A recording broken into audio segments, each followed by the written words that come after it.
Kisah ini dimulai dengan beberapa jendela sistem yang memberitahu warga tentang serangkaian peristiwa anomali yang terjadi di seluruh dunia. Seekor abalon raksasa dilaporkan ditemukan oleh nelayan di pantai, begitu besar bahkan 10 orang pun tidak bisa mengelilinginya. Diduga mutasi yang disebabkan oleh air limbah nuklir. Ada juga informasi tentang pohon kuno di daerah wisata yang tumbuh liar, menyebarkan akarnya sejauh kilometer, dan retakan muncul di tanah karena kemungkinan denyut nadi bumi yang tidak normal. Pemberitahuan dilanjutkan dengan tanaman merambat raksasa yang jatuh dari langit, membuat dongeng menjadi nyata dan dengan berita bahwa jalur kereta bawah tanah telah hancur di banyak tempat, mengakibatkan beberapa korban jiwa. Tidak ada yang memperhatikan karena mereka tahu semua ini hanyalah sekumpulan berita utama sensasional, tidak jauh berbeda dari alarm palsu tentang gigitan zombie bertahun-tahun lalu. Banyak siswa berkumpul di depan sekolah, menganggap rumor lokal jauh lebih menarik daripada berita. Tiba-tiba, perhatian mereka benar-benar beralih ke sosok yang mendekat. Itu adalah primadona sekolah, Chu Qingli. Seketika, orang banyak bertanya-tanya apakah dia akhirnya akan putus dengan pacarnya. Menurut mereka, hubungan itu tidak lebih dari tindakan amal di pihaknya. Chu Qingli sudah diterima di Universitas King Chong, sementara pacarnya bahkan belum berhasil masuk ke universitas yang layak. Karena itu, masa depan mereka berada pada tingkat yang sama sekali berbeda. Chu Qingli mendekati Fang Yi dan menarik perhatiannya. Fang Yi berbalik dengan agak penasaran. Dengan ekspresi dingin, dia menjelaskan bahwa dia telah memikirkannya dan hubungan mereka tidak realistis. Cinta masa sekolah selalu mencapai titik di mana seseorang terbangun dan menyadari bahwa mereka tidak ditakdirkan untuk satu sama lain. Hidup bersama, menurutnya, membutuhkan tidak hanya keberanian, tetapi juga kecocokan.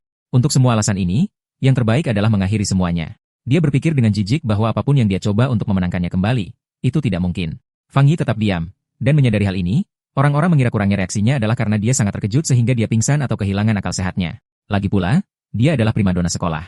Mereka mengharapkannya berlutut memohon kesempatan lain. Namun, setelah mengamatinya, mereka hanya menyimpulkan bahwa dia bukan tandingan gadis kaya dan cantik, seekor kodok yang mengingini angsa. Dengan tatapan tenang, Fang setuju untuk putus dengannya, membuat Chu Qingli dan yang lainnya terkejut. Melihat bahwa dia tidak punya apa-apa lagi untuk dikatakan, anak kita memunggunginya dan memutuskan untuk pergi. Dia panik dan memanggilnya. Dengan tatapan menusuk, Fang Yi berbalik dan bertanya apa yang dia inginkan. Sementara matanya bersinar dengan amarah, dia menjelaskan bahwa dia tidak peduli apa yang dia pikirkan atau trik apa yang akan dia gunakan. Dia tidak akan kembali dengannya, dan dia ingin ini benar-benar jelas. Fang Yi mulai menatapnya dan memintanya untuk tidak menyanjung dirinya sendiri, menyebutnya primadona sekolah. Setelah mendengar ini, matanya membelalak kaget, membuatnya tersipu. Yang lain terkejut dengan sikap Fang Yi. Fang Yi sadar bahwa Chu Qingli dan yang lainnya tidak tahu apa yang akan terjadi. Dia tahu bahwa aturan masyarakat saat ini, seperti uang dan pendidikan, akan segera menjadi abu. Mereka tidak menyadari bahwa dia telah kembali dari bencana masa depan. Seorang pria yang terlahir kembali di garis waktu ini. Karena itu, Chu Qingli di hadapannya, baginya, hanyalah orang asing yang jauh dari kehidupan lain. Feng Yi meninggalkan sekolah. Dia memiliki hal-hal yang lebih penting untuk diurus. Baginya, primadona sekolah dan reputasi tidak relevan karena semuanya akan dikonfigurasi ulang sepenuhnya. Krisis sebenarnya adalah krisis yang membayangi seluruh umat manusia di bintang biru. Semuanya dimulai malam sebelumnya ketika Fang Yi bangun dan beberapa retakan aneh menunjukkan masa depan kepadanya. Dan kemudian sistem memberitahunya bahwa pemulihan aura telah terdeteksi. Aktivasi penuhnya akan berlangsung pada bulan Maret. Dan begitu ini terjadi, dunia akan mengalami transformasi yang belum pernah terjadi sebelumnya. Fang Yi agak bingung. Beberapa sosok muncul di depannya, dan sistem mengungkapkan bahwa aturan masyarakat akan ditulis ulang. Era pembudidaya akan segera tiba dan kekuatan akan menjadi standar baru. Anak kita merasa agak penasaran, mengulurkan tangannya dan bertanya siapa itu. Lalu cahaya aneh mulai muncul di depannya. Sebuah jendela sistem muncul, menjelaskan bahwa itu berasal dari batas-batas alam semesta dan menggunakan algoritma tingkat atas yang terintegrasi dengan rahasia kosmik. Fungsinya adalah untuk secara otomatis menghasilkan teknik kultivasi berdasarkan bahan spiritual yang disentuh oleh inang, menunjukkan bahwa teknik saat ini adalah nol. Fang Yi mulai mengulurkan tangannya, dan matanya membelalak kaget saat tangannya melewati jendela sistem. Kemudian monster yang kuat muncul dan mulai mengaum. Fang Yi lumpuh, dan matanya dipenuhi ketakutan. Di dalam mulut monster itu ada mayat, dan sistem mengungkapkan bahwa ini adalah akhir hidupnya sebagai orang biasa serta nasib miliaran orang di bintang biru. Fang Yi menelan ludah dan tidak bisa menahan rasa takut. Dia meletakkan tangannya di dadanya dan matanya dipenuhi kekhawatiran. Fang Yi mulai merenung dan mengingat kehidupan masa lalunya. Dia hanyalah orang biasa, tersapu oleh arus peristiwa, berjuang hanya untuk bertahan hidup dengan harapan mengatasi bencana. Namun, dia menyaksikan jatuhnya bangsanya dan penderitaan rakyat, dan pada akhirnya, dia tidak dapat melarikan diri dari binatang mutan. Dia ingat mati dalam keputusasaan, penuh amarah, dan dengan keinginan yang mendalam untuk membalas dendam. Matanya mulai bersinar dengan tekad saat dia berpikir bahwa mungkin inilah mengapa dia telah dipilih oleh sistem dan dibawa kembali 1 tahun sebelum pemulihan aura. Dia mulai mengulurkan tangannya, tahu bahwa saat ini, kebanyakan orang tidak tahu tentang perubahan yang akan datang. Fang Yi menyentuh fragmen sistem dan memutuskan bahwa dia akan menggunakan setiap anomali yang disebabkan oleh aura untuk keuntungannya. Sistem mulai menginisialisasi evaluasi baru. Mata anak kita mulai bersinar ketika sistem memberitahunya bahwa itu telah berhasil terhubung. Jalur baru telah dibuka, dan sekarang segala sesuatu yang ada dapat digunakan sebagai bahan. Misinya adalah mengumpulkan teknik dan kemampuan yang kuat untuk menjadi kultivator yang kuat dan menyelamatkan dunia. Di kota, orang-orang diberitahu bahwa umat manusia sekarang menghadapi krisis yang belum pernah terjadi sebelumnya. Jawaban tidak dapat ditemukan di masa lalu. Satu-satunya pilihan adalah beradaptasi dengan kekuatan mereka sendiri. Semua orang terkejut kecuali Fang Yi. Ketika dia menyalakan teleponnya, Dia melihat beberapa pemberitahuan. Dia mengerti bahwa pemerintah tidak mengkonfirmasi atau menyangkal fenomena aneh itu, membatasi diri untuk menyuruh orang bersiap-siap. Ini, dia tahu, adalah cara halus bangsa dalam mengeluarkan peringatan karena laporan yang pernah dianggap omong kosong mitos tidak akan pernah menjadi viral dengan cara ini. Matanya dipenuhi kesedihan saat dia mulai mengingat masa lalu. Dia tahu bahwa pendekatan tidak langsung dan diam-diam oleh bangsa Xia ini membantu warga tetap tenang dan mempercayai negara mereka. Itu adalah metode yang sulit dan lambat tetapi jauh lebih efektif daripada kekacauan dan tembakan senjata dari negara-negara tetangga. Kemudian dia ingat bahwa sistem telah memberitahunya bahwa dia dapat menggunakan apa saja, yang berarti dia harus pergi kemanapun anomali terjadi. Perhatiannya tertuju pada telepon. Itu adalah berita trending nomor 1. Indeks UV di Universitas King Cheng telah mencapai rekor bersejarah abad ini. Karena itu, peringatan panas telah dikeluarkan, mendesak siswa baru untuk mengambil tindakan pencegahan keselamatan dan menggunakan tabir surya. Para siswa agak bingung karena mereka berpikir bahwa bahkan universitas terbaik pun sekarang menggunakan iklan sensasional. Mereka menganggap ini palsu. Jelas topik berbayar untuk menjadi tren karena panas dengan magnitudo itu bisa membunuh orang. Fang Yi menatap langit dan melihat bahwa langit penuh awan, lalu mengaktifkan meteran UV dan melihat bahwa itu berada pada 0. Dia agak bingung karena dia tidak mengerti bagaimana cuaca bisa sangat berbeda karena Universitas King Cheng hanya berjarak 15 menit dengan mobil. Gambar matahari yang membara di atas universitas diterbitkan, dan siswa diberitahu bahwa pendaftaran siswa baru akan terus berlanjut, tetapi mereka harus menghindari gerbang utara karena indeks UV yang tinggi karena semua pintu masuk lainnya tetap terbuka. Feng Yi tidak bisa menahan senyum. Dia tahu bahwa ketika anomali terjadi untuk pertama kalinya, kebanyakan orang hanya menganggapnya sebagai aksi publisitas, dan hanya dia yang tahu kebenarannya. Matanya mulai bersinar dengan sukacita saat kesempatan pertamanya tiba. Fang Yi berganti pakaian dan pergi ke Universitas King Cheng. Semua orang membawa payung. Sangat panas sehingga daun-daun pohon telah berguguran. Anak kita pergi ke gerbang utara Universitas King Cheng, yang paling sepi dari semuanya. Dia tahu bahwa ada sesuatu yang pasti salah di tempat ini. Abu berkilauan mulai turun dari langit. Sementara siswa melarikan diri untuk menghindari terpanggang sampai mati, perhatian Fang Yi tertuju padanya. Dia duduk dan memutuskan untuk menyentuhnya. Begitu jarinya melakukan kontak, cahaya yang kuat mulai muncul darinya, dan sistem melaporkan bahwa ia telah mendeteksi fluktuasi yang kuat dalam atribut yang membuka kunci tempat data itu. Energi mulai memasuki tubuh Fang Yi, menyebabkan rasa sakit yang mengerikan. Cahaya yang kuat mulai muncul dari tubuh anak kita. Orang-orang menutupi mata mereka agar tidak menjadi buta.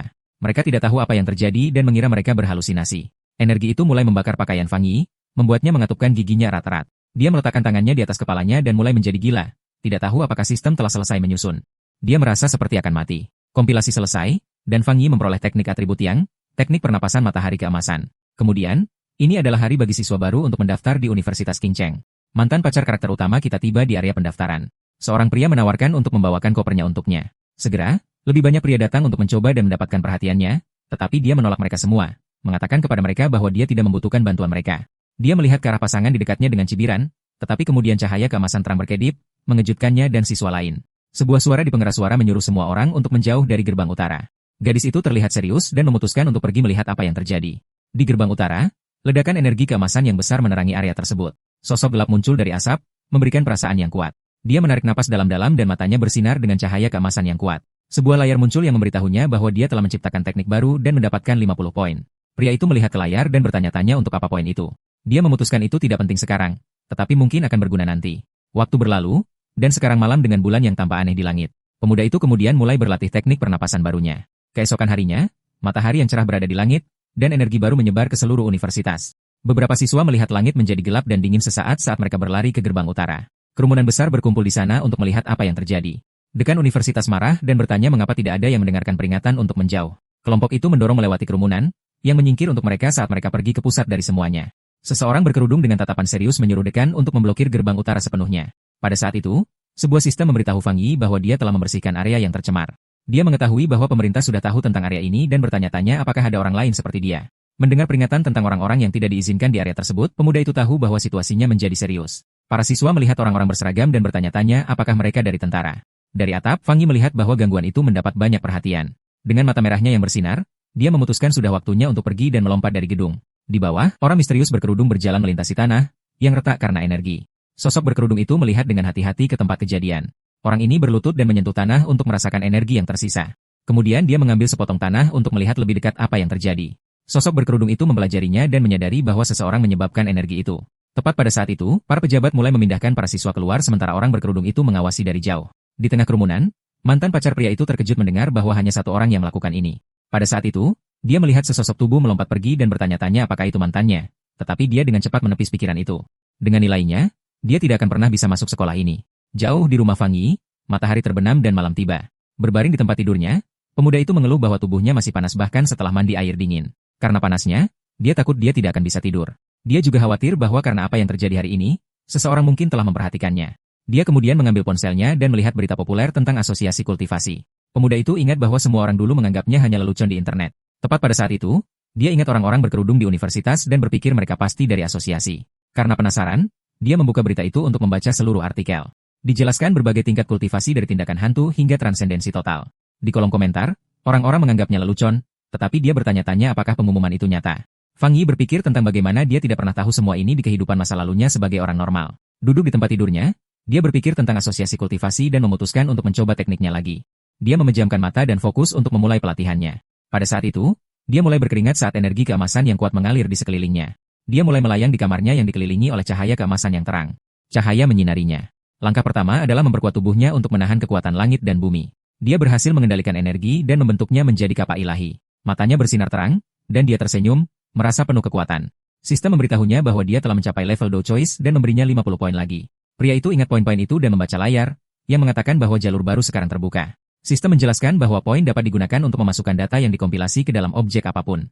Dia memikirkan ide memasukkan kekuatan ke dalam objek dan melihat cangkirnya di atas meja. Dia mengulurkan tangannya ke arah cangkir dengan cahaya keemasan kekuatan. Sistem bertanya apakah dia ingin menggunakan 1 poin untuk menempatkan atribut yang pada cangkir. Dia menyadari ini seperti menyihir item untuk memberinya kekuatan khusus. Pemuda itu berpikir bahwa jika dia melakukan ini pada senjata, itu akan menjadi barang istimewanya sendiri untuk bertarung. Dia memutuskan bahwa memiliki senjata yang bertenaga akan sangat penting untuk apa yang akan datang. Pria itu kemudian menemukan pedang kecil di raknya dan memutuskan untuk mencoba kekuatan itu padanya.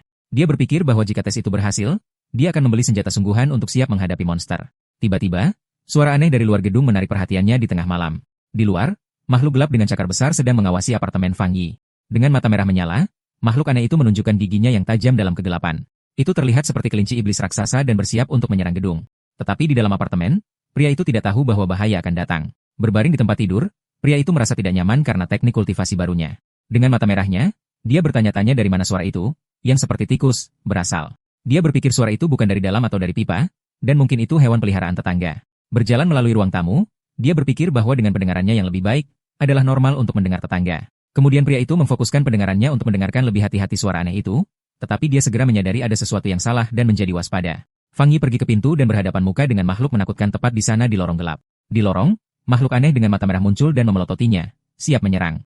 Dia terkejut dan mengenali binatang hutan itu. Sebuah ingatan dari kehidupan masa lalunya membuatnya takut. Pada saat yang sama, sebuah pesawat tak berawak terbang di atas kota pada malam hari, menunjukkan bahwa orang lain tahu tentang bahaya itu. Di atas sebuah bangunan, seorang gadis mengeluh bahwa mereka masih belum menangkap kelinci yang memakan buah langka. Dengan lollipop di mulutnya, wanita muda itu tampak sangat tenang dan percaya diri tentang misi tersebut. Dia kemudian memerintahkan timnya untuk terus mengiriminya pembaruan tentang target yang sedang dia buru. Setelah itu, gadis misterius itu melompat dari atas gedung untuk memulai pengejaran.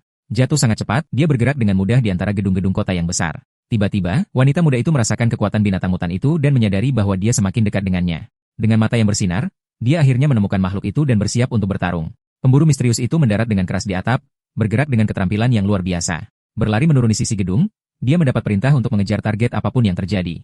Dengan pendaratan yang sempurna, wanita muda itu melanjutkan pengejarannya tanpa henti. Melompat dari gedung ke gedung, dia memperingatkan bahwa makhluk itu memakan buah khusus dan mungkin berevolusi. Tepat pada saat itu, seorang pria yang bekerja lembur melihat sesuatu yang cepat melewati jendelanya dan sangat bingung. Dia bertanya-tanya apakah dia melihat sesuatu, tetapi bosnya meneriakinya karena hanya berdiri di sekitar. Sementara itu, pemburu itu berdiri seperti bayangan di depan bulan di lantai 60 5. Kembali di apartemen, Fang Yi menghadapi makhluk aneh yang berteriak padanya. Dengan mata emasnya, dia tahu tubuhnya telah berubah, dan sekarang dia bisa melawannya dengan adil. Makhluk itu kemudian menyerang dengan cakarnya, tetapi pemuda itu menghindar dengan kecepatan luar biasa.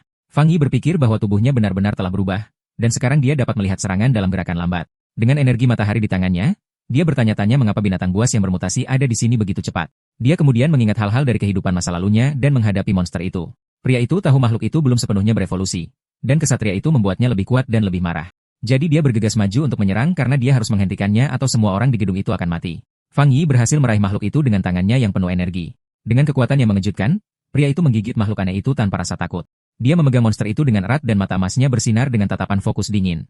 Kemudian pemuda itu memutar makhluk itu di udara dan menyadari bahwa ekornya adalah titik lemahnya. Mengambil kesempatannya, dia meraih ekor binatang itu dengan seluruh kekuatannya. Fang Yi melemparkan monster itu ke jendela, dan jendela itu hancur karena kekuatan itu. Dengan tinjunya yang bersinar keemasan, dia bersiap untuk mendaratkan pukulan yang kuat. Pria itu menembakkan seberkas energi yang mengenai makhluk itu tepat di udara. Monster itu kemudian sepenuhnya ditutupi oleh berkas cahaya keemasan yang terang. Tetapi makhluk aneh itu meraih energi keemasan itu dengan cakarnya dan mencoba mengambil kekuatannya. Fang Yi kemudian menyadari monster itu mencoba mencuri kekuatan Yang-nya, dan dia melawan balik. Dia berpikir kekuatan matahari terlalu kuat dan kelinci itu hanya menghancurkan dirinya sendiri. Segera setelah itu, ledakan keemasan menutupi monster itu, yang tidak dapat menangani energi sebanyak itu. Di gedung sebelah, sepasang suami istri terbangun dari kebisingan, dan pria itu bertanya-tanya apakah itu Guntur. Dia kemudian pergi ke jendela untuk memeriksa, tetapi tidak melihat sesuatu yang aneh di luar. Pahlawan kita mendarat di lantai dikelilingi oleh sisa-sisa energi emasnya. Pemuda itu berpikir bahwa makhluk itu seperti hantu kelaparan yang mencoba memakan kekuatannya. Setelah pertarungan, mata monster itu jatuh ke lantai, mengeluarkan asap hitam aneh. Dengan tatapan serius, dia menatap sisa-sisa makhluk yang baru saja dia kalahkan. Tanpa berpikir dua kali, pria itu menginjak mata itu dengan keras, menghancurkan sisa binatang itu. Dia mengerti bahwa makhluk malam itu sangat membutuhkan kekuatan tipe yang lawannya. Pemuda itu berpikir bahwa jika dia normal, monster itu akan dengan mudah memakan semua orang di gedung itu. Dengan itu, dia tahu dia perlu mempelajari lebih banyak teknik untuk menghadapi bahaya di depan. Sementara itu, seorang gadis misterius melompat di udara di bawah sinar bulan tampak seperti seorang pemburu. Dengan kecepatan luar biasa, wanita muda itu berlari sangat cepat menuruni sisi sebuah gedung. Ketika dia sampai di tempat kejadian, mata pemburu misterius itu terbuka lebar karena terkejut. Berdiri di sana di tengah malam, dia bertanya-tanya apakah orang lain mengalahkan targetnya. Berlutut di tanah, dia mencatat bahwa target telah dihancurkan dan bahwa dia akan mencoba untuk mendapatkan atribut kesatria kembali. Tetapi ketika dia menyentuh sisa-sisa monster itu, dia dikejutkan oleh energi keemasan yang masih ada di sana. Wanita muda itu kemudian merasakan panas yang kuat dan kekuatan yang membakar yang membuatnya segera mundur. Wanita muda itu mengingat energi dari gerbang universitas dan mengerti bahwa ini bukan kebetulan. Setelah penemuan ini, gadis itu menyalakan komunikatornya dengan tatapan serius dan bertekad. Dia memberitahu markasnya bahwa target telah dilenyapkan oleh pelopor baru yang kuat dengan kemampuan khusus. Sebuah suara di komunikatornya bertanya apakah orang yang sama membersihkan gerbang dan membunuh kelinci itu. Seorang pria mengkonfirmasi mereka tidak memiliki informasi tentang orang ini dan bahwa asosiasi harus merekrutnya. Gadis berambut perak itu setuju dengan rencana itu.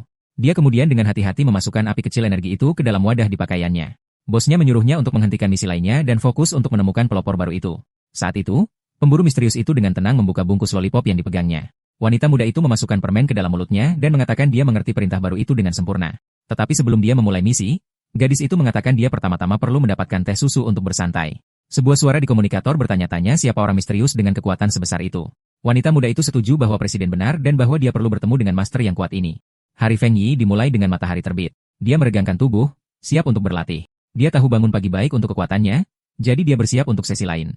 Petarung itu menggunakan metode pernapasannya, mengambil energi keemasan pagi itu. Saat energi memenuhi dirinya, matanya bersinar dengan kekuatan keemasan. Dia memasuki Ghost Axe Realm dan merasakan kekuatan teknik itu muncul. Semburan energi tiba-tiba mengejutkannya. Dia menyadari dia semakin kuat lagi. Kekuatan mengalir melalui tubuhnya, dan dia fokus untuk mengendalikannya. Dia mengepalkan tinju dengan erat, merasakan energi sekarang di tangannya. Dia memanggil Ki Axe-nya dan melihat bahwa senjata itu terasa jauh lebih ringan. Dia memegang gagang senjata dengan kuat, siap untuk mencoba kekuatan barunya. Prajurit itu mengangkat kapak emas di atas kepalanya, mempersiapkan pukulan yang kuat. Dia mencapai Two-Star Ghost Axe Realm, melepaskan kekuatannya. Matanya sekarang menyala dengan api keemasan, menunjukkan kekuatan barunya. Tubuh Fang Yi terasa jauh lebih kuat dan lebih tangguh setelah perubahan ini. Dia tumbuh lebih kuat begitu cepat karena dia menggunakan energi tambahan dari peningkatan kekuatan terakhirnya. Feng Yi memutuskan bahwa mulai sekarang, dia akan naik level perlahan dan hati-hati, selangkah demi selangkah. Tetapi kekuatannya yang tumbuh mendapat banyak perhatian, jadi dia membutuhkan tempat yang lebih pribadi. Di kantor asosiasi, seorang pria merasakan sesuatu yang aneh di udara. Dia melihat perubahan dalam energi matahari dan bertanya-tanya apakah itu orang baru lagi. Fang Yi menemukan tempat yang tenang di tepi sungai untuk melanjutkan rencananya. Sebuah layar sistem muncul, dan dia mengkonfirmasi dia akan menambahkan kualitas khusus pada senjatanya. Dia ingat mencoba ini dengan barang lain, tetapi itu tidak dapat menangani kekuatannya. Kali ini, Bilah baru bekerja dengan energinya, membuat koneksi yang kuat. Sebuah pesan sistem mengkonfirmasi item encoding berhasil. Senang dengan senjata barunya, dia bersiap untuk menguji kekuatan luar biasanya segera. Hasil tes mengejutkannya dengan kekuatan luar biasa yang dikeluarkan pedang itu. Seberkas cahaya keemasan besar melesat dari bilah ke langit. Prajurit itu mendarat dengan pedangnya yang menyala-nyala, merasakan kekuatan mengalir melalui dirinya. Dia hampir memulai api dengan ayunan itu dan melihat betapa berbahayanya kekuatannya. Asap dari serangan itu besar, jadi dia tahu dia terlihat dan perlu pergi. Seorang gadis berlari cepat menuju asap yang dia tinggalkan. Dia mengeluh bahwa dia melangkah pergi sejenak dan melewatkan segalanya. Tiba-tiba, wanita muda itu berhenti. Dia melihat bahwa sungai itu benar-benar mendidih. Agen itu terbang di atas area yang rusak bertanya-tanya apa yang dilakukan orang baru itu di tempat itu. Dia sudah bisa membayangkan dimarahi karena semuanya berjalan salah sejak dia muncul. Saat itu, kilatan emas di kejauhan menarik perhatiannya, dan dia menjadi penasaran. Pemburu itu terkejut dengan apa yang dia rasakan. Ini seharusnya tidak mungkin. Tingkat kekuatannya melonjak dari 1 bintang ke 2 bintang, dan dia bahkan membuat senjata spiritual. Asosiasi hanya memiliki 2 senjata itu, dan cara membuatnya tidak sepenuhnya diketahui. Gadis itu menjadi curiga. Bertanya-tanya bagaimana dia mendapatkan kekuatan semacam ini sendirian. Tetapi dia berpikir dia pasti salah dan memutuskan untuk mulai membersihkan kekacauan yang dia buat. Jauh, Fang Yi berpikir tentang bagaimana senjatanya sekarang memiliki atribut yang, tetapi dia menginginkan lebih. Sistem dapat mengenkode apa saja, jadi dia berencana untuk menambahkan lebih banyak kualitas kebilah. Tiba-tiba, teleponnya berdering. Dia mendapat pesan dari seseorang yang tidak dia kenal. Dia benar-benar lupa untuk merahasiakannya, dan sekarang orang asing mengundangnya ke grup pelopor. Dia terkejut mengetahui bahwa anggota resmi setidaknya harus berada di tingkat alam kapak hantu. Orang asing itu berbicara tentang zona polusi baru dan mengundangnya untuk berburu kelompok. Dia meminta lokasi, dan orang asing itu mengirimkan file tentang naga lava sungai bayangan. Zona tersebut memiliki lava dan atribut yang sama dengan yang dia miliki, jadi Feng Yi memutuskan untuk menerima undangan tersebut. Jauh di distrik Binmu, sebuah kelompok sedang menunggu teman Li Tua tiba. Seorang anggota mengatakan peta gadis itu sangat bagus, dia sampai di sana dengan mudah. Gadis pirang itu berterima kasih kepada semua orang karena telah datang dan mengatakan kepada mereka bahwa mereka perlu bekerja sama. Dia berasal dari asosiasi kultivasi dan kecewa karena para pelopor di sini tidak terlalu kuat. Yang tidak diketahui banyak orang adalah asosiasi kultivasi adalah kelompok pemerintah. Masuk ke grup itu sulit dan mengharuskan keluarganya untuk meminta bantuan, jadi dia benci gagal. Saat itu, salah satu penjelajah melihat pendatang baru tiba dan memanggilnya dengan namanya, Fang. Fang Yi membuat pintu masuk yang kuat dengan pedang barunya dan memperkenalkan dirinya kepada kelompok tersebut. Agen itu terkejut dengan kekuatannya, tetapi melihat auranya tidak menakutkan, tetapi hangat. Karena tim sudah lengkap, pemimpin memberi isyarat dan mereka pergi menuju pintu masuk gua. Fang Yi memutuskan untuk pergi lebih dulu dan meminta agen pirang untuk mengurus cahaya. Kelompok itu berjalan melalui gua dan salah satu dari mereka memperingatkan Fang tentang bebatuan yang lepas. Mereka menganggap aneh bahwa tempat itu belum terlalu panas. Fang Yi merenungkan betapa cepatnya tim menerimanya dan merasa bahwa persahabatan mereka nyata di masa-masa sulit ini. Fang Yi terus bergerak maju dan tanah di bawah kakinya mulai berubah warna, menunjukkan bahwa bahaya sudah dekat. Tiba-tiba, mereka sampai di sebuah lubang besar dan kagum melihat sungai lava mendidih tepat di depan mereka. Tanpa ragu-ragu, Fang bergegas menuju bahaya, dan agen pirang itu berteriak kepadanya untuk tidak terlalu sembrono. Yang mengejutkan semua orang, prajurit itu mendorong pedangnya tepat ke dalam lava. Para penjelajah panik dan berteriak minta tolong.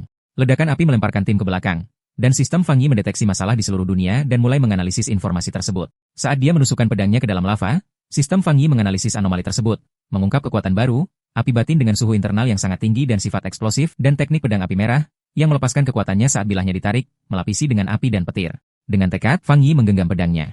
Mata dan bilahnya bersinar dengan kekuatan berapi-api, teknik yang sempurna untuk pedang tangnya. Di bawah, para penjelajah lain, yang terlempar ke belakang oleh ledakan sebelumnya, menyaksikan dengan takjub saat Fang Yi berdiri tanpa terluka di pusaran api. Menyadari senjatanya menyerap kekuatan lava, Fang Yi kemudian menggunakan poin naskahnya untuk menanamkan secara permanen atribut api merah ke dalam pedangnya, yang sekarang menyala dengan energi. Ketika api mereda, rekan satu timnya menyimpulkan bahwa dia menderita kecelakaan kultivasi kecil dan telah pulih. Kelompok itu gembira, memperhatikan energi spiritual gua telah stabil. Salah satu dari mereka merayakan karena dapat menyerapnya dengan lancar, sementara yang lain, diambang memulai jalur kultivasinya, dengan bersemangat meneriakkan nama Xiaoya. Agen pirang, Xiaoya, mendorong mereka untuk berlatih sementara dia berjaga-jaga, dan tim berterima kasih padanya atas kesempatan itu. Kedamaian terganggu ketika Xiaoyo mendeteksi sosok mendekati pintu masuk, memperingatkan bahwa para pelopor lain akan tiba. Tiga pria berotot masuk, dipimpin oleh satu dengan penutup mata dan mata merah menyala yang dengan arogan menyatakan tanah kaya sumber daya itu sekarang menjadi milik mereka. Xiaoyu menjadi khawatir, menyadari bahwa ketiga pendatang baru itu berada di alam kapal hantu bintang 1, tingkat yang tidak dapat ditantang oleh timnya. Meskipun ada bahaya, Xiaoyu mencoba berunding dengan mereka, dengan sopan menyatakan bahwa mereka telah tiba lebih dulu dan bahkan menawarkan untuk membiarkan mereka bergabung. Diplomasinya disambut dengan penghinaan. Pemimpin yang memakai penutup mata mengejek levelnya yang rendah dan memerintahkan mereka untuk pergi atau menghadapi konsekuensinya. Ekspresi Xiaoya mengeras. Dia merenungkan realitas keras dari kelangsungan hidup yang terkuat di era baru ini. Tetapi sebagai anggota asosiasi bangsa Xia, dia memutuskan dia tidak bisa membiarkan ketidakadilan ini. Tepat ketika konfrontasi akan meningkat, Fang Yi melangkah di antara Xiaoyu dan pemimpin yang bermusuhan. Dengan pedangnya yang menyala, dia dengan dingin bertanya kepada pria besar itu apakah dia tidak punya hal lain yang lebih baik untuk dilakukan selain menindas seorang wanita muda. Pemimpin yang memakai penutup mata itu tercengang dan kehilangan kata-kata. Tanpa ragu-ragu, Fang Yi melepaskan satu ayunan dahsyat yang menciptakan ledakan api yang mengirim ketiga agresor itu terbang. Kekuatan serangan itu mengejutkan rekan satu tim Fang Yi sendiri dari meditasi mereka. Dia ingat tragedi yang disebabkan oleh mereka yang mengikuti prinsip kelangsungan hidup yang terkuat, mengetahui bahwa hanya kekuatan yang luar biasa yang akan bekerja pada orang-orang seperti itu. Untuk memperjelas maksudnya, Fang Yi menancapkan pedangnya ke tanah di depan pemimpin saingan. Dikelilingi oleh aura emas yang besar, dia dengan dingin memerintahkan mereka untuk pergi. Ketakutan dengan tampilan kekuatan kedua ini, pemimpin itu menyebut Fang Yi monster dan berteriak agar anak buahnya lari saat Fang Yi melihat mereka melarikan diri. Rekan satu timnya bergegas mendekat, bersemangat dengan kekuatan luar biasanya. Fang Yi tersenyum, menepisnya dan menyarankan sudah waktunya untuk pergi. Saat mereka pergi, Xiaoya merenungkan kekuatan besar yang telah ditunjukkan Fang Yi, menyadari bahwa dia telah menahan diri. Yakin bahwa dia adalah pelopor tingkat atas, dia tahu dia harus segera melaporkan penemuan besar ini ke organisasinya. Adegan beralih ke kantor asosiasi kultivasi energi spiritual, di mana seorang wanita ditelepon dengan Xiaoyo mengulangi dengan terkejut bahwa pelopor atribut tinggi lainnya telah muncul. Pekerja kantor menjadi bingung, menyadari dia telah mengatakan terlalu banyak, terutama dengan seorang pria yang mengesankan berdiri di belakangnya. Dia dengan canggung menutup telepon setelah mengkonfirmasi laporan. Wanita muda itu dengan riang bertanya kepada atasannya yang berambut abu-abu apakah mereka cukup beruntung memiliki dua pelopor atribut tinggi berturut-turut. Dia, bagaimanapun, Dengan murah mengoreksinya bahwa keberuntungan tidak ada hubungannya dengan itu, menjelaskan bahwa setiap individu atribut tinggi ditakdirkan untuk menjadi pusat kekuatan baru, tanggung jawab yang sangat membuatnya stres. Di bawah langit yang cerah, Fang Yi kembali ke kota. Dia mencoba menyamar sebagai cosplayer, tetapi kehadirannya yang kuat dan pedang aslinya hanya menarik lebih banyak perhatian. Perjalanannya terganggu ketika dia melihat di teleponnya bahwa berita tentang insiden gua telah menjadi viral. Dia menegur dirinya sendiri atas kecerobohannya, mengetahui letusan api internalnya terlalu kentara. Menepis gagasan bahwa rekan satu timnya akan mengkhianatinya, dia fokus pada masalah yang lebih mendesak. Energi yang sangat besar yang telah dia serap mendorongnya menuju terobosan baru. Dia perlu menemukan tempat terpencil segera dan menuju gunung belakang. 5 menit kemudian, di gunung yang sama, seorang wanita muda berambut perak bernama Su Qingying, seorang ahli restorasi taman, merasakan kehadiran kuat yang tiba-tiba. Dia melihat ledakan cahaya yang intens seperti matahari mini dan mengenali tanda-tanda seorang kultivator yang menerobos ke alam kapak hantu bintang 3. Skala energinya membuatnya tercengang. Dia tidak pernah membayangkan terobosan alam itu bisa begitu mengerikan. Didorong oleh rasa tanggung jawab dan kilatan pengakuan, dia berlari menuju gangguan itu, bersumpah untuk menangkap individu misterius itu kali ini. Tinggi di gunung, Fang Yi fokus pada terobosannya. Dia menarik sejumlah besar energi emas, yang berputar di sekelilingnya sebelum membentuk bola seperti matahari yang cerah di atas kepalanya. Saat dia bermeditasi di udara, kekuatan di belakangnya membentuk bentuk ilahi berbentuk bintang yang kompleks. Energi emas menyala di kulitnya, dan matanya bersinar dengan kekuatan besar saat dia mencoba mengendalikan energi liar. Akhirnya, kekuatan itu menyatu, mengambil bentuk kapak ilahi raksasa yang terbuat dari energi biru muda dan emas murni yang bergerak dengan kekuatan. Sementara itu, Su Jingyin tiba dan berhenti tiba-tiba ketika dia melihat pemandangan yang menakjubkan. Dia menyaksikan dengan ketidakpercayaan total melihat bahwa orang misterius itu akan mengayunkan kapak ilahi yang baru saja dia buat. Tingkat kontrolnya luar biasa. Dia bertanya-tanya bagaimana seseorang dapat memerintahkan begitu banyak energi spiritual dengan keterampilan dan ketenangan yang sempurna, bertanya pada dirinya sendiri apakah pria ini diam-diam telah berlatih selama berabad-abad. Pemandangan itu membangkitkan kenangan menyakitkan. Su Qingying ingat usahanya sendiri untuk menerobos ke tingkat kapak hantu 2 bintang. Tekanan dari kapak ilahinya sendiri terlalu berat baginya, mendorong kembali dan membuatnya batuk darah. Itu membuatnya terbaring di tempat tidur selama seminggu penuh. Dia secara alami kuat, tetapi dia masih gagal dengan buruk. Dia tidak mengerti bagaimana monster ini bisa menangani terobosan yang jauh lebih kuat darinya. Saat dia berlari mendekat, dia bahkan lebih kagum. Sejumlah besar energi spiritual, kontrol sempurna dalam setiap gerakan kapak, dan cara setiap bit kekuatan tampaknya telah dimurnikan ribuan kali. Itu semua di luar apapun yang pernah dia lihat. Dia memutuskan bahwa orang ini bukan hanya monster yang luar biasa. Dia seperti dewa yang turun dari langit. Dia juga memperhatikan cara dia melakukan sesuatu dengan tenang dan mantap. Sebagian besar pelopor, ketika mereka merasakan terobosan akan terjadi, akan bergegas untuk menyelesaikannya. Namun, orang ini bergerak dengan rasa pengalaman yang mendalam dan pikiran yang kuat seperti seorang master dari zaman dahulu. Pikirannya berhenti ketika kapak ilahi berapi-api raksasa mulai bergerak. Dia menyaksikan pemandangan yang luar biasa saat berayun dengan tujuan menuju timur. Di puncak kekuatannya, mata Fang Yi terbakar dengan cahaya keemasan murni saat retakan energi mentah menyebar di wajahnya. Dia melayang di dalam badai kekuatan emas yang menyilaukan yang berhasil mengendalikan sejumlah besar energi yang telah dia kumpulkan untuk berevolusi. Sebuah jendela sistem kemudian muncul, secara resmi mengkonfirmasi bahwa dia telah berhasil. Dia telah mencapai alam kapak hantu, 2 bintang. Kapak ilahi baru membanting ke bumi, melepaskan semua kekuatannya dalam satu gelombang kejut besar yang merobek gunung. Su Qingying terperangkap dalam ledakan dahsyat dan harus menahan diri terhadap gelombang energi emas. Sisa kekuatan itu membuka jalan besar melalui hutan sebelum memudar. Tetapi ketika dia mendongak, pria misterius itu telah menghilang sepenuhnya. Terengah-engah karena usaha dan rasa frustrasinya, Su Qingying tidak percaya dia telah melewatkannya lagi, terutama karena dia tiba hanya dalam 30 detik. Sebuah pikiran yang mengkhawatirkan muncul di benaknya. Dia pasti tahu bahwa dia sedang melacaknya. Dia khawatir jika dia tetap sulit ditemukan, misinya untuk merekrutnya akan menjadi mustahil. Tepat ketika dia hendak menyerah, dia berhenti. Sebuah ide tiba-tiba muncul di benaknya. Dia mengalihkan pandangannya dari jalur kehancuran dan ke arah pohon tua raksasa yang sekarang bersinar dengan cahaya keemasan sisa yang lembut. Dengan perasaan pasti yang baru, dia berseru ke dalam hutan yang tampak kosong, memanggilnya senior dan bertanya apakah dia masih berada di daerah itu. Dari bayang-bayang hutan, Fang Yi muncul, tubuhnya yang berkerudung memancarkan kepercayaan diri yang dingin. Mata merahnya yang bersinar tertuju pada Su Qingying. Dia langsung tahu bahwa dia adalah orang yang telah menyelidikinya selama beberapa hari terakhir. Melihat dia telah ditemukan, Su Qingying tetap berdiri dan memperkenalkan dirinya dengan benar. Dia berkata bahwa dia adalah Kapten Regu Kunang-Kunang, bagian dari Asosiasi Praktisi Spiritual Negara Xia, dan juga salah satu pelopor pertama bangsa. Atas nama asosiasi, dia dengan tulus mengundangnya untuk bergabung dengan mereka. Dia mengakui bahwa dia telah mengikutinya selama 2 hari dan berharap metodenya tidak membuatnya berpikir buruk tentang dirinya. Saat dia berbicara, Fang Yi tetap diam, dan wajahnya sulit dibaca di bawah tudungnya. Su Qingying menambahkan bahwa meskipun publik belum tahu, semua surat resmi untuk asosiasi sudah siap. Namun, di dalam hatinya, dia sangat gugup, memilih kata-katanya dengan hati-hati dan khawatir jika dia mengganggunya atau membuat pria kuat itu marah. Dia tahu dia harus terdengar lembut dan hormat. Pidatonya yang direncanakan dengan hati-hati dipotong oleh pertanyaan langsung sederhana dari Fang Yi. Mengapa saya harus bergabung? Pertanyaan langsung itu benar-benar mengejutkannya. Dia tergagap sejenak, panik memikirkan apa yang harus dikatakan.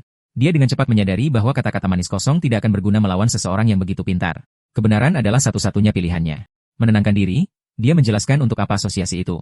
Dia mengatakan kepadanya bahwa negara Xia ingin mengumpulkan dan menyatukan semua pelopor awal untuk membimbing mereka di jalur yang terorganisir dan juga memberi mereka perlindungan ekstra. Dia tahu bahwa pertumbuhan saat ini berantakan dan bahwa sebuah asosiasi mungkin terasa seperti sangkar bagi jiwa yang bebas seperti dia, tetapi dia memintanya untuk melihat gambaran yang lebih besar.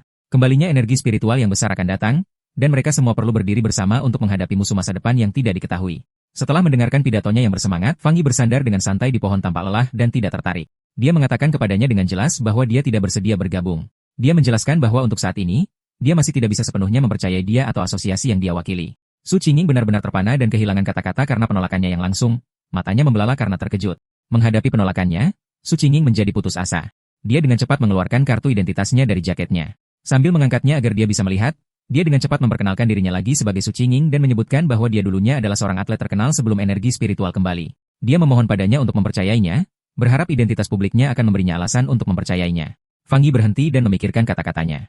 Dia menyentuh dagunya sambil berpikir, mengatakan bahwa dia sekarang samar-samar mengingatnya. Pikirannya mengingat sebuah foto dirinya yang dibingkai sedang merayakan kemenangan sebagai runner-up dalam kejuaraan lari jarak jauh Xia Nations. Dia menyadari keterampilan atletiknya yang alami adalah yang membuatnya menjadi pelopor yang cepat dan baik. Namun, wajahnya kemudian menjadi keras. Sebuah kenangan gelap dari kehidupan sebelumnya muncul di benaknya, menunjukkan visi kota yang hancur. Dia tahu bahwa dalam garis waktu aslinya, pekerjaan bangsa Xia, termasuk asosiasi, telah gagal pada akhirnya, yang menyebabkan akhir dari umat manusia. Sekarang dia telah kembali dengan sistemnya, dia tahu dia harus menjadi bagian dari solusi. Tetapi bergabung dengan asosiasi pada saat ini bukanlah langkah yang tepat. Memasang tampang yang lebih bijaksana, dia melihat kembali ke Su Qingning yang penuh harapan dan menegaskan bahwa dia memang mengingatnya. Dia mengatakan padanya bahwa dia akan memikirkan tawarannya. Dan sebelum dia bisa menjawab, dia melompat ke udara dan melesat menjauh dari tempat itu. Sama cepatnya, dia muncul kembali tepat di belakang Su Qingning yang terkejut. Dia memberinya syarat yang tegas. Dia harus merahasiakan lokasinya dari semua orang untuk saat ini. Dalam benaknya, dia mempelajari perilakunya yang hormat dan menduga bahwa asosiasi itu berhati-hati untuk tidak membuat marah para pelopor kuat yang tidak bersama mereka. Dia melihat ini sebagai kelemahan yang bisa dia gunakan. Su Qingning menyarankan sebuah kesepakatan. Dia menjelaskan bahwa asosiasi telah mendeteksi energi dari terobosannya dan bahwa dia harus mengajukan laporan. Dia menyarankan untuk mengirim laporan yang merupakan campuran kebenaran dan kebohongan untuk melindungi identitasnya sambil membuat atasannya senang. Setelah berpikir sejenak, Fang Yi menyetujui rencananya. Su Gening mencoba memanggil Fang Yi saat dia menyetujui rencananya, tetapi dalam sekejap mata, dia menghilang. Dia berlari menuruni lereng gunung mengejarnya, tetapi itu tidak ada gunanya. Lelah dan kesal, dia berjalan sendirian di jalan hutan, bergumam dengan frustrasi tentang berapa kali dia gagal menangkapnya dan bagaimana dia sekarang mencoba menghindarinya. Dia menghela nafas, mengeluh tentang pekerjaan melelahkan menghapus tanda-tanda energi kuat yang dia tinggalkan setelah setiap insiden. Pikirannya terputus oleh suara di lubang telinganya, menyuruhnya untuk berhenti mengkhawatirkan pelopor yang sulit ditemukan dan mengingat misi yang sedang dia jalankan. Suara itu dengan serius mengatakan kepadanya bahwa makhluk aneh itu telah muncul lagi. Su Qingning membeku, matanya membelalak kaget saat dia bertanya apakah mereka benar-benar kembali. Sebuah ingatan menakutkan membanjiri benaknya, menunjukkan dia dikelilingi oleh kerumunan makhluk mirip serigala yang menakutkan dengan mulut berdarah dan mata merah menyala. Dia berpikir dalam hati bahwa dia tidak akan pernah melupakan binatang buas berdarah aneh itu. Kisah itu menjelaskan apa mereka, monster dingin, jahat, dan haus darah yang lahir dari zona polusi yang dibuat oleh kembalinya energi spiritual. Mereka mendapatkan kekuatan dari zona-zona ini, berubah menjadi monster yang memakan manusia. Beberapa bahkan bisa bersembunyi sebagai bencana alam, membunuh siapapun saat mereka membelah tanah dan membuat zona polusi baru. Jika mereka tidak dihentikan, sifat mereka yang sangat merusak akan memungkinkan mereka untuk terus memakan dunia manusia sampai tidak ada yang tersisa. Badai dahsyat tiba-tiba melanda kota. Langit malam tidak diterangi oleh lampu jalan, tetapi oleh kilatan petir dahsyat yang konstan. Hujan turun dengan deras dan peringatan merah menyala di telepon orang-orang memperingatkan tentang badai petir yang parah dan menyuruh semua orang untuk tetap di dalam. Peringatan lain mengumumkan bahwa daerah Gunung Yuhuang ditutup karena risiko banjir. Dari jendela mereka, orang-orang berkomentar bahwa mereka belum pernah melihat badai seburuk ini dalam beberapa tahun dengan beberapa orang bercanda bahwa makhluk yang kuat mungkin sedang menghadapi cobaan petir di dekatnya. Tersembunyi di gang yang hujan, Feng Yi mengamati badai dengan muram, mata merahnya bersinar. Dia bisa merasakan sejumlah besar energi petir di udara, mengenali kekuatannya yang liar. Dia tahu ini bukan badai biasa, tetapi anomali lain dengan kekuatannya yang terfokus pada satu titik. Matanya memindai melewati bangunan-bangunan kota dan mengunci puncak gunung yang jauh yang dihantam petir berulang-ulang. Dia telah menemukan pusat badai. Tanpa ragu, Fang berlari ke tengah hujan lebat, melompat melintasi atap saat dia melaju menuju gunung. Ketika Fang Yi mencapai kaki Gunung Yuhuang, sistemnya segera mengkonfirmasi bahwa zona polusi telah terdeteksi.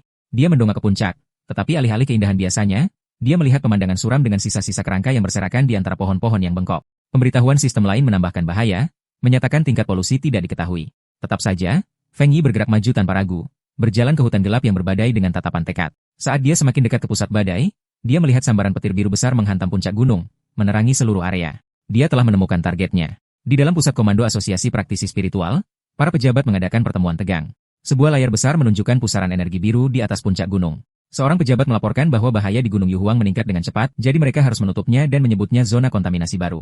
Pemimpin asosiasi yang berwajah suram mengatakan situasinya sangat kritis, dia harus menarik Su Qingqing dari misi penting lainnya. Dia memintanya untuk melaporkan apa yang terjadi. Su Qingqing memberitahu para pejabat bahwa saat ini tidak mungkin mendaki gunung karena energi petir yang tidak stabil akan segera meledak. Karena ini, daerah itu secara resmi diklasifikasikan sebagai zona kontaminasi tingkat A. Dia melanjutkan dengan berita yang lebih mengkhawatirkan. Berdasarkan seberapa cepat energi itu tumbuh, gunung itu akan segera menjadi ancaman tingkat S, yang akan memulai rencana darurat tertinggi mereka. Tetapi dia menunjukkan masalah utama. Berdasarkan data mereka, tidak ada penjelajah yang mereka miliki yang dapat dengan aman mendekati area tersebut, mengakui bahwa bahkan dia pun tidak dapat menanganinya. Gelombang keterkejutan melanda ruangan saat perhitungan menunjukkan misi itu akan berarti kematian tertentu bahkan bagi para penjelajah yang sangat maju. Menghadapi situasi yang mustahil ini, seorang pria berseragam petugas keamanan memerintahkan kaki Gunung Yuhuang ditutup sepenuhnya dengan patroli 24 jam sehari untuk menghentikan siapapun yang mencoba mendakinya. Ketua asosiasi sangat setuju. Dia menyatakan mereka harus menghentikan ancaman dengan menutup gunung dan tidak seorang pun boleh mendekatinya sampai konsentrasi energi menurun. Sementara asosiasi menganggap Gunung Yuhuang terlalu berbahaya, Fang Yi sudah jauh di dalam zona tersebut. Petir biru besar berjatuhan di sekelilingnya. Saat badai mengamuk, Fang Yi berdiri teguh, dilindungi oleh aura emas dari teknik pernafasannya. Namun, dia tahu bahwa hanya selamat dari badai saja tidak cukup. Untuk mendapatkan energi petir yang paling murni, dia harus naik ke pusat badai di puncak gunung. Keputusannya didorong oleh kenangan kelam masa lalu. Dia tahu bahwa makhluk yang mereka hadapi sekarang hanyalah permulaan, dan monster yang lebih mengerikan akan muncul di masa depan. Dia menyadari bahwa kekuatan berbasis api yang dimilikinya saat ini tidak cukup untuk menghadapi tantangan yang akan datang. Dia harus menjadi lebih kuat, tidak hanya mengandalkan senjatanya. Dikelilingi oleh petir, Fang Yi melihat kesempatan langka dan sempurna untuk menggunakan energi petir untuk memperkuat tubuhnya sendiri. Fang Yi tahu jika dia tidak mengambil kesempatan ini untuk menjadi lebih kuat, dia pasti akan menghadapi kematian dari bencana yang akan datang. Dengan mata bersinar keemasan, dia menghunus pedang apinya dan, dengan raungan menantang, menusukkannya langsung ke sambaran petir biru yang besar. Energi liar mengalir deras melalui dirinya menyebabkan rasa sakit yang mengerikan, tetapi wajahnya tetap menunjukkan tekad. Tubuhnya bergetar hebat saat listrik mengalir melalui dirinya. Dia menyadari kekuatan petir ini seperti hukuman ilahi yang secara aktif melawannya. Badai itu marah karena dia telah memasuki wilayahnya dan sepertinya menuntut agar dia menyerah. Menatap langit yang kacau, dia bertanya-tanya bagaimana dia bisa membuat kekuatan mentah seperti itu mematuhinya. Kemudian dia mendapat ide. Dia menenangkan diri dan mengingat aturan sistemnya. Untuk mendapatkan kekuatan, dia harus menyentuh sumber energi. Aura keemasan meledak dari dirinya saat dia melepaskan teknik pernapasan matahari keemasannya, bertekad untuk menerobos badai. Dengan raungan keras, Feng Yi maju menggunakan pedang apinya untuk membuka jalan melalui badai petir biru. Benturan energi keemasannya dengan badai mentah menciptakan ledakan kacau yang besar. Darah menetes dari mulutnya karena tegang, tetapi matanya menyala dengan tekad. Dia tahu ini adalah pertaruhan putus asa di mana dia harus mendorong dirinya hingga batasnya, menghadapi kematian untuk bisa hidup. Akhirnya, setelah perjuangan berat, dia mencapai puncak. Dia menusukkan pedangnya ke tanah hingga memecahkan batu saat dia tiba di pusat badai. Di sini, kekuatannya bahkan lebih menakutkan, banjir energi petir yang dahsyat sehingga sulit untuk bernapas. Dia merasakan perhatian penuh badai padanya dan menyadari badai itu tidak lagi hanya ingin mendorongnya menjauh. Ia ingin membunuhnya. Seolah ingin membuktikannya, badai itu mengumpulkan seluruh kekuatannya dan menembakkan satu berkas petir putih panas yang sangat besar langsung ke arahnya, sebuah serangan yang dimaksudkan untuk menghancurkannya sepenuhnya. Saat Fang Yi menghadapi serangan terakhir badai, sistemnya aktif, mendeteksi atribut petir yang kuat dan mulai memprosesnya. Jauh di bawah sana di kota, orang-orang menyaksikan dari sebuah bangunan tinggi dengan takjub. Seorang pria yang mengambil foto belum pernah melihat petir sebesar itu. Yang lain bertanya-tanya apakah seorang dewa sedang menjalani ujian, bahkan berpikir dia melihat seseorang di langit. Di puncak gunung, pertarungan berakhir dengan ledakan dahsyat. Fang Yi telah menang. Sebuah pesan sistem mengonfirmasinya, mengumumkan bahwa dia telah memperoleh kekuatan petir ilahi yang murni dan sekarang dapat memanggil petir surgawi untuk membuat tubuhnya seperti dewa. Dia diberi hadiah 5 poin menulis. Fang Yi sekarang melayang di udara dikelilingi oleh petir biru dan aura keemasannya. Dia memahami kekuatan barunya. Atribut petir adalah kekuatan tingkat atas untuk menyerang dan bertahan. Tidak seperti kekuatan mataharinya, yang sebagian besar untuk pertahanan, petir dapat memurnikan tubuhnya dan mengubahnya menjadi energi yang kuat. Dia memutuskan bahwa petir sekarang menjadi tombak dan perisainya. Dia juga menyadari kekuatan itu bukan hanya tentang penghancuran. Itu juga tentang pemurnian dan kelahiran kembali. Dia bisa merasakan energi memperkuat tulang dan ototnya tanpa rasa sakit. Sistem kemudian menawarkannya peningkatan untuk menghukum kejahatan, yang akan memberinya kerusakan kritis ganda. Menanyakan apakah dia ingin menggunakan poin menulis untuk mendapatkannya. Mendarat dengan lembut, Fang Yi berpikir tentang apa yang harus dilakukan selanjutnya. Pikiran pertamanya adalah memasukkan kekuatan petir baru ini ke dalam pedang tangnya. Dia mempertimbangkannya dengan hati-hati. Meskipun itu akan membuat pedang lebih kuat, dia khawatir itu mungkin mengganggu kemurnian atribut matahari yang sudah ada di dalamnya. Dia juga tahu bahwa memasukkan terlalu banyak kekuatan yang berbeda ke dalam satu item dapat merusak atau bahkan menghancurkannya. Tiba-tiba, dia mendapat ide cemerlang. Melihat tangannya, dia memutuskan untuk melakukan sesuatu yang berbeda. Dia akan menanamkan atribut petir langsung ke tangan kanannya. Sistem segera merespons, menanyakan apakah dia ingin memasukkan atribut petir ke dalam item yang dipilih. Seringai percaya diri muncul di wajahnya saat dia memberi perintah. Seketika, semua petir biru liar di udara mengalir ke tangan kanannya saat dia mengklaim kekuatan badai untuk dirinya sendiri. Keesokan harinya di puncak Gunung Yuhuang yang rusak akibat badai, bahaya langsung telah hilang. Di bawah tebing, Su Qingqing dan seorang perwira tentara bernama Mayor Han Li berdiri di atas sejumlah sosok di dalam kantong mayat. Su Qingyin melaporkan bahwa energi zona kontaminasi anehnya turun dari tingkat paling berbahaya ke tingkat ringan hanya dalam 3 jam, meskipun beberapa listrik masih ada di udara. Mayor Han Li mendengarkan dan segera mengetahui apa yang telah terjadi. Seseorang telah berada di sana. Itu adalah pencari, orang yang secara aktif mencari peristiwa berbahaya ini. Su Qingyin terkejut, bertanya-tanya apakah pencari lain terlibat dan apakah mereka bisa selamat. Dia berlutut dan mencari petunjuk, tidak bisa merasakan apapun, menebak bahwa hujan lebat telah menghanyutkan semua bukti. Dia menyimpulkan bahwa pencari itu pasti telah meninggalkan gunung dengan selamat sekitar pukul 8 malam sebelumnya. Mayor Han Li menyetujui garis waktunya. Peristiwa aneh itu dimulai sekitar pukul 6 sore, dan tentara menutup gunung pada pukul 7 malam. Jadi pencari itu pasti telah mendaki gunung sebelum ditutup. Dia mencatat bahwa instrumen mereka memperkirakan bahaya akan mencapai tingkat es, tetapi setelah pukul 8 malam, energi tiba-tiba turun. Berdiri di tempat petir paling kuat, Mayor menambahkan teorinya sendiri. Dia percaya bahwa pencari itu tidak hanya selamat dari petir, tetapi mungkin memiliki kekuatan terkait petir, mengubah bencana menjadi peluang besar. Dia menyimpulkan bahwa orang ini adalah penyebab langsung dari perubahan mendadak itu. Mayor kemudian berbagi kekhawatiran terbesarnya. Orang-orang seperti ini adalah yang paling berbahaya karena mereka tidak tahu di pihak mana mereka berada. Su Qingyin setuju, menambahkan bahwa jika orang yang begitu kuat merupakan ancaman, bencana yang dapat mereka timbulkan akan sangat besar. Mereka harus ditemukan dengan cepat. Bermil-mil jauhnya, duduk di sofa dan tidak menyadari operasi militer yang sekarang terfokus padanya, Feng Yi tiba-tiba bersin dengan keras. Kembali di gunung, Mayor Han Li membuat keputusannya. Dia memberi perintah tegas kepada pasukannya. Temukan orang ini segera dengan biaya berapapun. Saat perintahnya diberikan, dia menugaskan target misterius nama kode sementaranya, Sang Tiran.